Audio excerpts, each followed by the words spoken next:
السلام علی الحسین۔ آپ کی خدمت عالیہ میں مولا امیر کی وصیت کے کچھ جملے عرض کروں گا، لیکن اس سے قبل سلوات بھیج محمد علیہ بھیج محمد اللہم 17 کو مولا نے خطبہ دیا، 17 رمضان کو منبر کوفہ پہ خطبہ دیا، اور 19 کو آج کی شب خدا را آج کی شب جاگ کے گزارنا، آج کی شب جاگ کے گزارنا۔ کیوں؟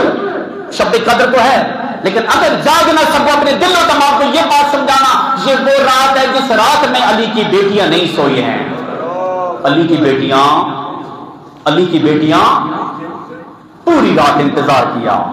کیوں؟ آج کی رات، یہ 2 راتیں ہیں جن کا مہمان ہے علی مرتضیٰ۔ ضرب لگ گئی مولا امیر کو، ضرب لگ گئی مولا امیر کو۔ وصیت سننا جو سادات کو آپ کے میرے رونگٹے کھڑے ہوں گے، یہ وصیت صرف اور صرف امام حسن امام حسین کو نہیں ہے۔ مولا امیر المومنین نے فرمایا میں وصیت کر رہا ہوں زخمی حالت میں، مولا امیر ہیں زخمی حالت میں، بیٹے حسن کو بلایا، بیٹا حسین کو بلایا، بیٹی زینب کو بلایا، بیٹی کلثوم کو بلایا، کہا میرے بیٹوں میری بیٹیوں آ جاؤ، میں آپ سے آخری وصیت کرنے لگا ہوں۔ ایک وصیت رسول اللہ نے کی تھی، ایک وصیت جناب زہرا نے کی تھی، آؤ سارے مل کے وہ وصیت سنیں جو وصیت علی مرتضیٰ نے کی ہے۔ اور پھر فرمایا یہ وصیت صرف میں اپنے بیٹے حسن حسین کو نہیں کر رہا، کہا بیٹا حسن تو زمانے کا امام بننے والا ہے، یہ میری وصیت جو ہے یہ قیامت تک آنے والے شیعہ کے لیے میں علی کی طرف سے وصیت ہے۔ اب ذرا وصیت سنیں مولا نے کیا فرمایا۔ سب سے پہلا جملہ فرمایا، ایک طرف بیٹے ایک طرف بیٹیاں، زخمی حالت میں مولا، کتنی محبت ہے علم سے مولا کو۔ مولا نے پہلا جملہ فرمایا اوصیکم بتقوی اللہ، خود اندازہ لگائیں جسم میں زہر پھیل گیا، پیشانی پہ پٹی بندھی ہوئی ہے، جسم خون سے آلودہ ہے، اس حالت میں بھی مولا علی آپ کو مجھے کہہ رہے ہیں، کیا کہہ رہے ہیں؟ اوصیکم بتقوی اللہ، فرمایا کہ میرے بیٹو میں تمہیں تقوی اختیار کرنے کی وصیت کرتا ہوں۔ تقوی کیا ہوتا ہے؟ گناہوں سے اپنے آپ کو بچانا۔ کیوں؟ کہا بیٹا آنے والے شیعہ کو بتانا میں علی اشہد ان امیر المؤمنین۔ پھر اگلا جملہ کیا کہتے ہیں؟ وہ امام المتقین، میں متقین لوگوں کا امام ہوں، میں بدکاروں کا امام نہیں، میں چرسیوں اور بھنگیوں کا امام نہیں۔ اگر آپ توجہ فرمائیں تو میں ان کا امام نہیں کہ جو میرے لیے دین کی توہین کرواتے ہیں۔ تب تقوی اللہ ہے، اللہ سے ڈرنا۔ اللہ سے ڈرنے کا کیا مطلب ہے؟ میں نے پچھلے جمعے بھی اللہ سے ڈرنے کا مطلب یہ ہے کہ خدا شناس بننا۔ آپ نہیں لطف لے رہے۔ اللہ سے ڈرنے کا مطلب کیا؟ خدا شناس بننا۔ جب تم خدا شناس بنو گے نا تو جب تمہیں مؤذن کہے گا، پہلے کہے گا اللہ اکبر، اللہ بڑا ہے، پھر مؤذن کہے گا اشہد ان لا الہ الا اللہ، اللہ واحد ہے، پھر مؤذن کہے گا اشہد ان محمد رسول اللہ، حضرت محمد اللہ کے رسول ہیں، پھر مؤذن کہے گا اشہد ان علی ولی اللہ، مولا علی اللہ کے ولی ہے۔ جب آپ کو مجھے مخاطب کر کے مؤذن کہتا ہے کہ اللہ بڑا ہے، اللہ کے رسول محمد مصطفیٰ ہے، مولا علی اللہ کے بھیجو ہے، اللہ کے ولی ہے، پھر مؤذن آپ کو کہتا ہے حی علی الصلاۃ۔ تقویٰ یہ ہے کہ جب مؤذن تمہیں پکار رہا ہے گھر میں نہ بیٹھنا، خدا کے گھر میں آ جانا، جس گھر میں آنا علی کی سنت ہے، جس گھر کے بارے میں مولا علی نے فرمایا تھا میرے سامنے 2 چیزیں رکھی جائیں، جنت رکھ دی جائے اور مسجد رکھ دی جائے۔ کہا علی جنت کو پسند نہیں کرے گا، علی خدا کے گھر کو پسند کرے گا۔ اور کتنے بدقسمت لوگ ہوتے ہیں ماہ رمضان میں بھی دھوکہ کرتے ہیں۔ افطاری کے ٹائم کچھ لوگ نماز نہیں پڑھتے ہیں لیکن اس طرف سے آگے افطاری پہ بیٹھ جاتے ہیں۔ افطاری کے وقت وہ بندہ دسترخوان خدا پہ بیٹھ سکتا ہے جو پہلے خدا کی نماز پڑھے، جو خدا کی اوصیکم بتقوی اللہ، اللہ سے ڈرتے رہنا۔ پھر کیا فرمایا؟ وَإِلَّا، اور دیکھو دنیا کی طرف مائل نہ ہونا۔ اپنی لطف لے رہے ہیں، کہا بیٹا حسن بیٹا حسین دنیا کی طرف مائل نہ ہونا، بے شک وہ تمہاری طرف مائل ہو جائیں۔ کہا دنیا کی طرف مائل۔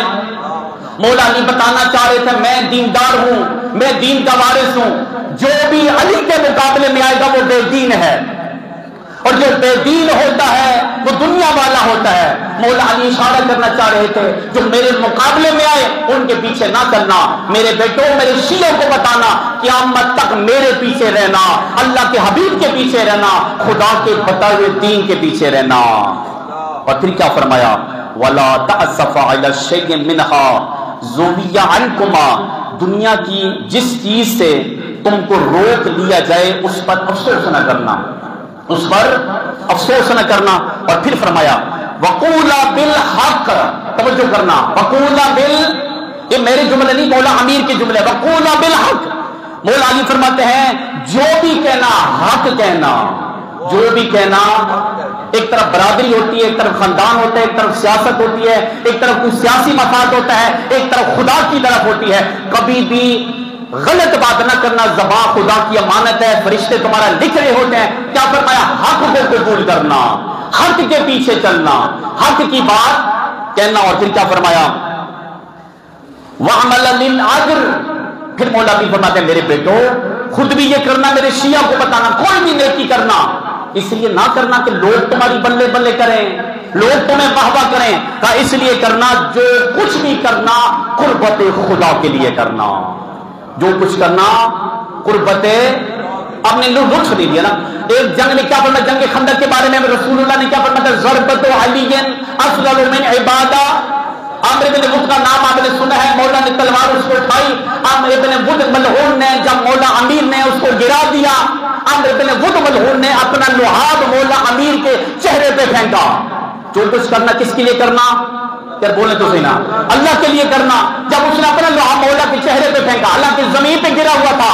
مولا علی ہاتھ میں تلوار بھی تھی لیکن پہلے اس کو مار رہے تھے. اب علی نے تلوار کو روک دیا, اپنے لیے روک دیا. اب علی نے کیا کیا, تلوار کو روک دیا. عمر ابن ود نے کہا میں تم زمین پہ ہوں, تلوار کیوں نہیں چلا رہے. مولا امیر فرماتے ہیں میں نے تمہیں گرایا تھا, اپنی وجہ سے نہیں گرایا تھا, خدا کی رضا کی وجہ سے گرایا تھا. اب میں نے تلوار کو اس لیے روکا ہے تو نے اپنا لوہا میرے چہرے پہ پھینکا ہے. اور میں علی اپنے دشمن کو تو معاف کر سکتا ہوں لیکن میں اپنے خدا کے دشمن کو کبھی معاف نہیں کروں گا, میں اپنے خدا کے دشمن کو کبھی معاف نہیں کروں گا. اور پھر یہ بھی فرمایا وَصَلَاحِ ذَاتِ بَيْنِكُمْ, عربی متن نہیں پڑھتا وقت کی قلت ہے, باہمی تعلقات استوار رکھنا, خاندان کے تعلقات کو برقرار رکھنا, اپنے خاندان میں بہن بھائیوں میں صلہ رحمی اختیار کرنا, دوری اختیار نہ کرنا. اور پھر کیا فرمایا, دو باتیں بہت عام ہیں جس میں مولا نے کیا فرمایا, او میرے شیعہ اللہ فی القرآن لا یسبقکم بالعمل بہ غیرکم. بہت توجہ کرنا, مولا میر فرماتے ہیں میرا بیٹا حسن, میرا بیٹا حسین, خدارا شیعوں کو بتانا اللہ فی القرآن لا یسبقکم, خدارا خیال رکھنا. کیا خیال رکھنا, کہیں ایسا نہ ہو قرآن پر عمل کرنے میں دوسرے تم سے سبقت حاصل کر دیں. مولا بھی بتاتے ہیں کہ اگر میرے شیعہ ہو تو اپنی زندگی قرآن کے مطابق گزارنا, قرآن زیادہ پڑھنا, قرآن کا ترجمہ پڑھنا. دو جملے بڑے کمال کے مولا امیر کے. ایک جملہ مولا امیر کا فرمایا اگر تم خدا سے بات کرنا چاہتے ہو نماز پڑھو, اگر یہ چاہتے ہو خدا تم سے بات کرے تو قرآن کی تلاوت کیا کرو. اور تقی بہجت نے کیا جملہ فرمایا, آیت اللہ تقی بہجت فرماتا ہے غیبت امام زمانہ میں اگر تم بقیت اللہ کو دیکھنا چاہتے ہو, صاحب العصر کو دیکھنا چاہتے ہو, قرآن کھول کے قرآن کا دیدار کر لو, گویا تم نے امام زمانہ کی زیارت کر لی, گویا تم نے امام کی زیارت کر لی. اور آخری بات کا اپنی زبان کو کنٹرول میں رکھنا. اور پھر فرمایا مولا نے نماز کو اول وقت میں پڑھنا, نماز کو اول وقت میں پڑھنا. بس شیعان حیدر کرار, آج کی رات ضرور جاگنا, آج کی رات جاگنا علی کی بیٹیوں کی سنت ہے.